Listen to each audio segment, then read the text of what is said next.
Are your joints feeling older? Are your muscles not feeling as strong as they used to? Is your training a lot harder than it used to be? This isn't a problem with you, it just means that a certain hormone is misaligned. This isn't a training or a diet problem. This is primarily a recovery problem. And there is a specific hormone that is central to all of this. Hi, my name's Grant Hutchby and welcome to Longevity Masters. This show was created to help male entrepreneurs reverse their biological age. And we are creating the world's first biological time machine called the Turn Back Time Machine. And I am excited to be able to take you through an amazing hormone this week that will fundamentally change the way that you recover. So my vision is simple. I want to help 1,000 male entrepreneurs reverse their biological age by 10 years using my unified biological age score, which is called the Turn Back Time Age. And this week, we are going to be talking about growth hormone. And growth hormone is the primary driver to how you recover during sleep. It signals your recovery. So who is this for? This is for anyone, not just male, anyone where your joints are feeling older, you're waking up groggy, you're not getting the same recovery that you used to do when you were younger, and you want to get that ability to train, get results from training, not just muscle growth, but improving cardiovascular fitness. Everything is underpinned by recovery. And the last few weeks, we've been talking about something called the circadian rhythm and the metabolic rhythm, which encompasses part of the Turn Back Time Machine called the fixing cycle. The Turn Back Time Machine is divided into 3 cycles. We've been talking about the fix cycle. There's also the clean and the build cycle.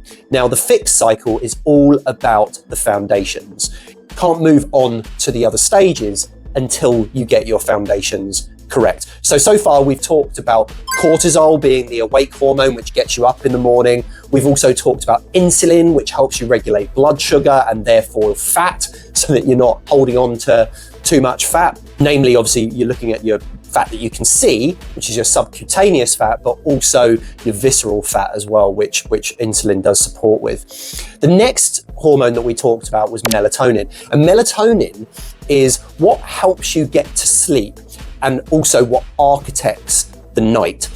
So if you've lined up those first 3 hormones correctly, that paves the way for this wonderful hormone called growth hormone to come into play during sleep, which basically repairs everything that you've done throughout the day. It brings everything together.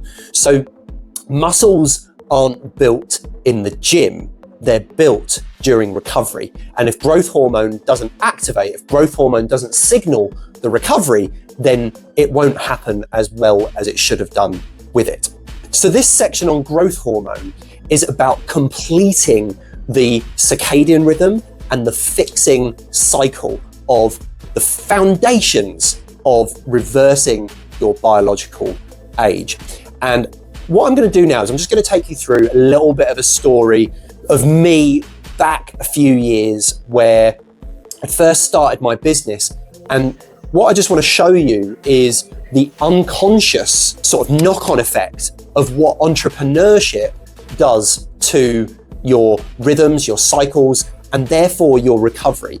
And this is where the foundations come in, because I was still training, I was still in general eating healthy food, and I was still taking all the supplements that I'd normally take. I'm on a bit of a supplements cleanse at the moment, which there's another episode in the future on supplements. But I was doing all the sort of, I would say, top end stuff, still doing saunas, still, like I said, going to the gym, still generally eating healthy.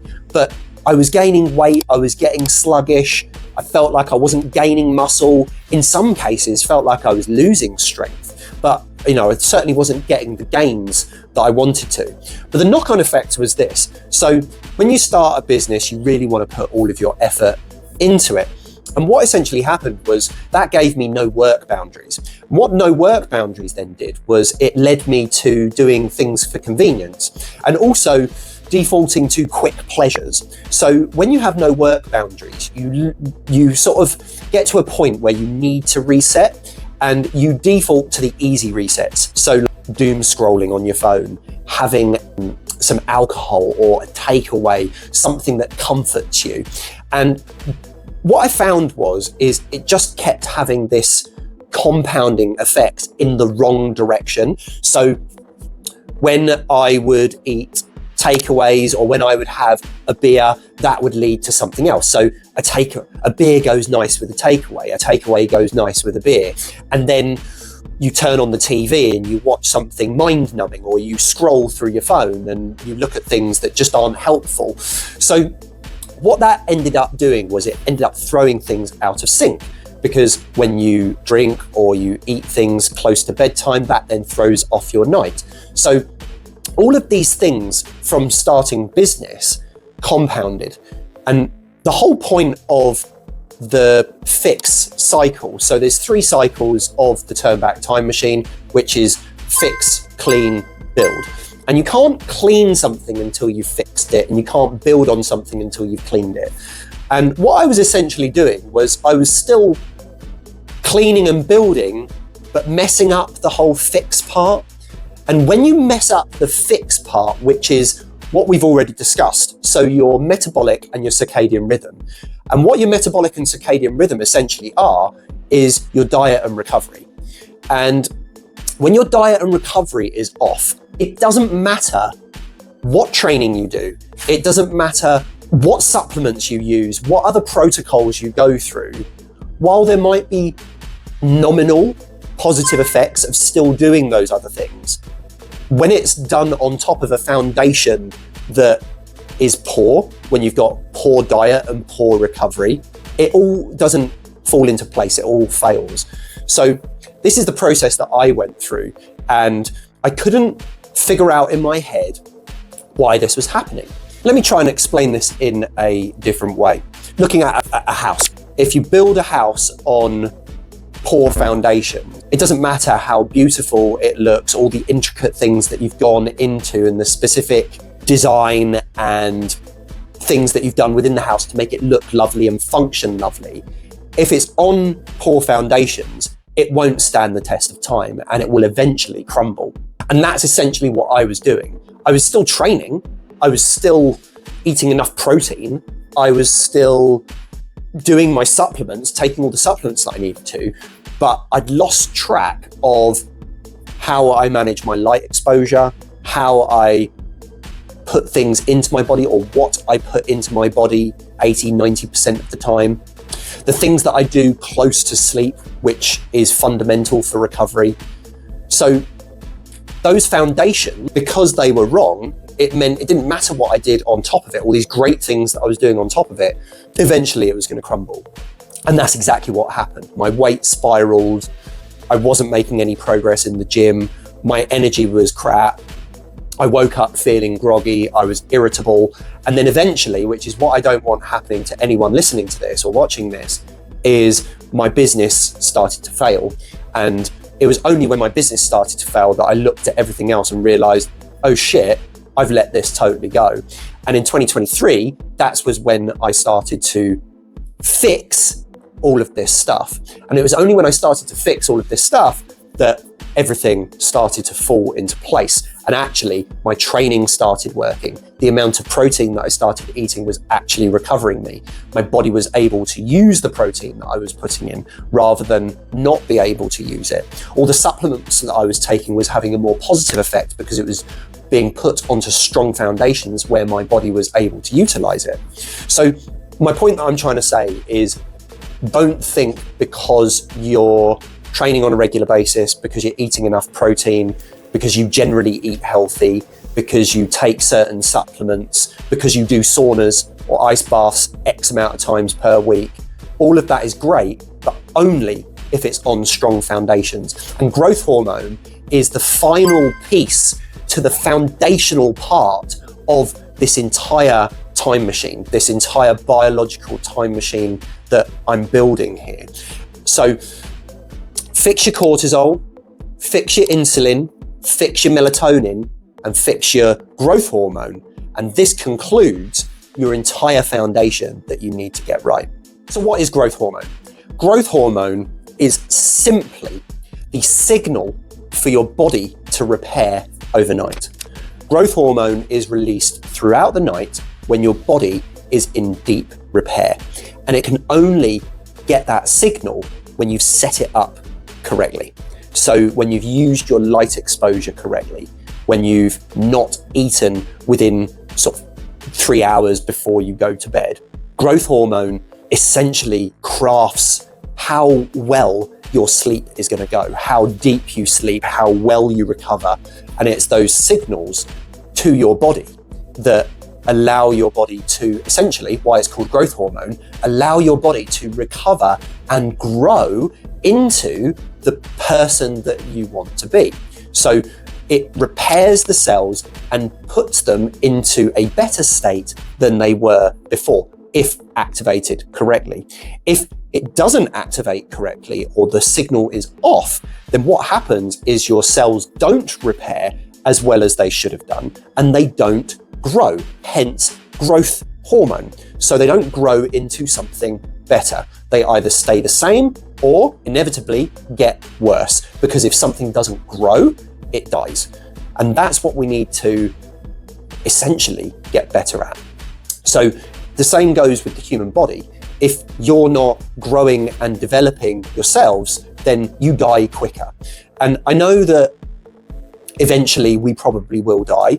There's lots of science that's emerging that potentially might stop the aging process, but that's not what we're talking about here. What we're talking about is slowing down the aging process so that you can live as long of a fantastic life as possible. What we're trying to do here is add not only years to your life, but life to your years. So hopefully that gives you a bit of an explanation as to what growth hormone is. Now we're going to talk about sort of what you can do as an entrepreneur to make your growth hormone as good as it possibly can be, so that you repair as good as you possibly can.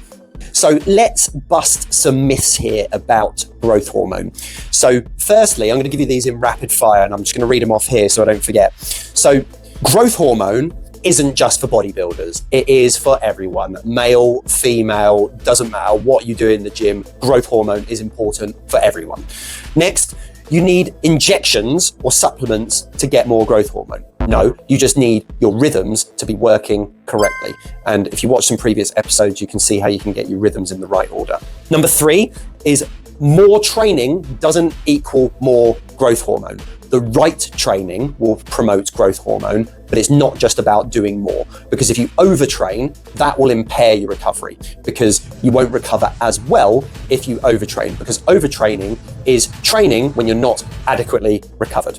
Number 4 is it's not a genetic fate for you to lose growth hormone. It is a consequence of your rhythms not being right. So as discussed previously. And number 5, last but not least, it matters more as you age, not less. Some people think growth hormone is for when you're younger, when you're growing, essentially, but you don't need it as much when you get older. That is totally untrue. You need it more as you age, and growth hormone is just as important when you're 40, 50, 60 as when you're 15, 20, 30. So don't listen to anyone that thinks growth hormone is for when you're young. It is for more important as you get older as well. So hopefully that breaks some myths that you might have thought about growth hormone. Remember, if you're not changing it, you're choosing it. Now, with regards to measuring recovery, I believe in data. I believe in making decisions about yourself using data, which is why I'm going on a supplement cleanse, and I'm going to measure my bloods once I've got to baseline. I also, right now I'm actually wearing a continuous glucose monitor. I'm not diabetic. I just want to see how my diet affects my blood sugar. So I'm wearing that at the moment. Another episode on continuous glucose monitors as well, which I'll do based on my experience. But also I wear wearables. So I've got Whoop on here. I've got a smartwatch here. And I've got a body scale in my bathroom that I use all the time. So this data isn't about getting emotive about it. It's exactly the opposite. Measuring the data is all about seeing trends and noticing things within my body before they become symptomatic. So I've spotted me, not recovering as well and potentially coming down with something and mitigating it before it happens. So it's not about getting emotional about waking up and some stats are off so you feel like that you're not going to have as good of a day. That's not what it's about. It's about seeing your patterns over time and noticing what affects your different scores. So with regards to growth hormones specifically, what your wearables are great for is telling you, and the science is great now, it wasn't so great a few years ago, but now we can actually measure how good our sleep and our recovery are, and that's going to have a massive impact on your growth hormone. Like one thing that I noticed was it wasn't just about cutting down alcohol before bed. It was about eliminating alcohol totally before bed. If you have alcohol within 6 hours of you going to sleep, it affects your sleep, full stop. I've noticed it, I've tried it. I've tried it a couple of hours before I go to sleep, just 1 pint of beer. I've tried it within a few hours of me going to sleep. It all affects it. And it's about noticing those trends. And growth hormone can be massively, measured by your wearables in seeing how good your sleep and your recovery are. And recovery is made up by lots of different metrics. I'm not going to go into the detail of it now, but if you get these wearables, you will be able to see how you are impacted personally. I can obviously tell you what I've found out, but you will only know how your body reacts if you wear them yourself and test it for yourself. So mostly everyone their sleep will be affected by alcohol. However, you might be affected slightly differently. There may not be as lag before you go to bed as some other people. That doesn't mean you go and drink alcohol. You might have a totally different effect that no one was aware of. So it really is important for you to see your own measures, your own metrics, and your own data. And people that I work with, I actually analyze this data for them using our own AI system that helps us identify exactly what each individual needs. And that's really important as well. So talked about growth hormone promoting recovery, but I just wanted to give you the list of what it actually does and how it essentially will help you reverse your biological age. And this is a big one because it completes the sequence. As explained before, growth hormone is the product of getting the fixed cycle correct, which is why it's not the first hormone of the fixed cycle, it's the fourth and last hormone of the fixed cycle.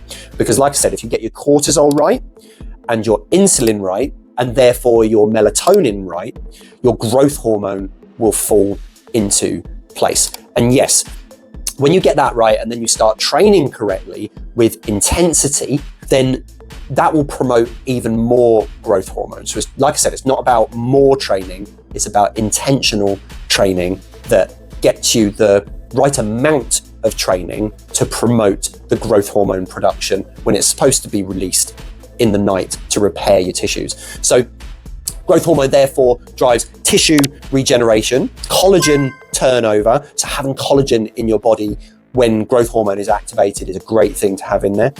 Bone density. So obviously when you improve muscles, when you damage your muscles, growth hormone will then go and fix your muscles. It then improves bone density. So it repairs the tissue, it increases the bone, therefore muscle repair. So that means that low growth hormone means that you have brittle tissues and therefore faster aging. So growth hormone completes that fixed cycle and means that because you are growing, you're not dying and your cells are improving. So hopefully that gives you the perspective on how growth hormone reverses your biological age, because if it's all out of kilter at the moment, you are going to get some amazing results from fixing your growth hormone. So some things that you'll notice first when you fix growth hormone. Obviously you have all your negative things that we've mentioned before, but the positive impacts of growth hormone are going to be things like leaner waist, better muscle tone, less joint stiffness, deeper sleep, So you're going to wake up feeling so much more rejuvenated than you did before. Faster recovery, so your muscles won't ache for as long. You'll be able to go back and train those muscles sooner rather than later. And then you'll feel like you're just a younger person. You'll feel like you can do more. You'll feel like you were 10 years younger. And that's the idea, is we want to get you to be 10 years younger than you are right now. And I've mentioned all of these before, but because growth hormone is activated by a great sleeping pattern, there are just so many things that you need to align for growth hormone to be right. So for you to have a great night's sleep, let's just talk about this before we finish up this episode, because this concludes our fixed cycle. And I fundamentally believe that sleep should be your number one priority every single day. And growth hormone is activated when you have a great night's sleep. So how is sleep constructed? How can you have a great night's sleep? And as explained before, I'm going to give a few fundamental points that we can get right to make sure that our sleep is as good as it possibly can be. So number one, morning light exposure is getting either morning sunlight or sad light for at least 20 minutes into your eyes within the first hour of you waking up. That gets your cortisol spiked, and it means that your cortisol won't be elevated in the evening when melatonin should be released. Next is making sure that your diet is correct. And the point I want to make around diet is there is no perfect diet. You need to find the one that's right for you. But one thing that virtually all diets agree with is that you should be eating whole foods. So my theory on if you can't kill it or grow it, don't eat it, is quite a good theory to go with. So that doesn't mean that you can't eat processed foods occasionally or whatever that might be if it works for you. What it does mean in general is you should be eating as close to the ground as you possibly can. So putting the right things into your body. The other thing is no food within 3 hours of you going to bed. So not having any food intake within 3 to 4 hours, ideally 4, will massively impact how good your sleep is. Then you've got your light exposure in the evening. So what I mean by that is while sunlight and blue light is really good in the morning, as the sun comes down, that is your natural signal to start reducing the amount of blue light that you get. And all of your artificial lights from your phone, your ceiling and lamps that you've got in your house, they all contain blue light. So you can either dim all the lights in your house once you get past a certain time, at least 2 to 3 hours before you go to bed or before you're going to try and go to sleep, or you can buy blue light glasses. And I've got blue light glasses, orange and red ones. I think they block 99 and 100% of blue light out. I wear those. So what I'm doing here is I'm managing my light exposure and I'm managing my food intake and timing so that it activates the correct hormones at the correct times. Now, there are lots of other things that you can get right to engage your sleeping pattern correctly. And those other things is having consistent times for everything. So apart from the light exposure, morning and evening, diet and timing, you've then got the consistency of when you do everything. So that's when you eat, that's when you train, that's when you go to sleep and wake up in the morning. So if you can get all of those things right, and if you think about it, simply, it's only 3 things. It's your light exposure, it's your food and timing of that food, and then it's your consistency of when you do everything, so that your body gets used to when everything's going to happen. If your body knows when everything's going to happen, it prepares itself correctly for it. And that's why, if you get those 3 things right, your sleep will be easy and growth hormone will be released correctly. Obviously, there's loads of other stuff that goes into it, but if you can get those 3 things right, then you're well on your way to making sure that not only your growth hormone is released correctly, but your whole fixed cycle works properly and starts giving you the proper foundations that you need to be able to reverse your biological age. And just remember this, as entrepreneurs, you can't lead anyone unless you can lead your own biology correctly. So with that in mind, if you want our Turn Back Time Toolkit. It's totally free. Just go to bookresources.thecarnivoreentrepreneur.com and you can download a load of free tools, frameworks, and everything that will help you to get to where you want to be in terms of your biological age. And all you need to do is put your name, email address, and mobile number in, and you can also stay up to date with all the new stuff that we bring out. And remember, subscribe to this channel for all the new episodes that I'm going to be bringing out with regards to entrepreneurship and fitting that in to making your life a much younger, freer, happier life than what you would have had previously. And always remember this one last thing, that longevity is the highest form of providing that anyone can do. And that concludes our episode on growth hormone and the fix cycle of our turn back time machine. So on that note, I'll see you on the next episode. Be young, be happy, and be free, people.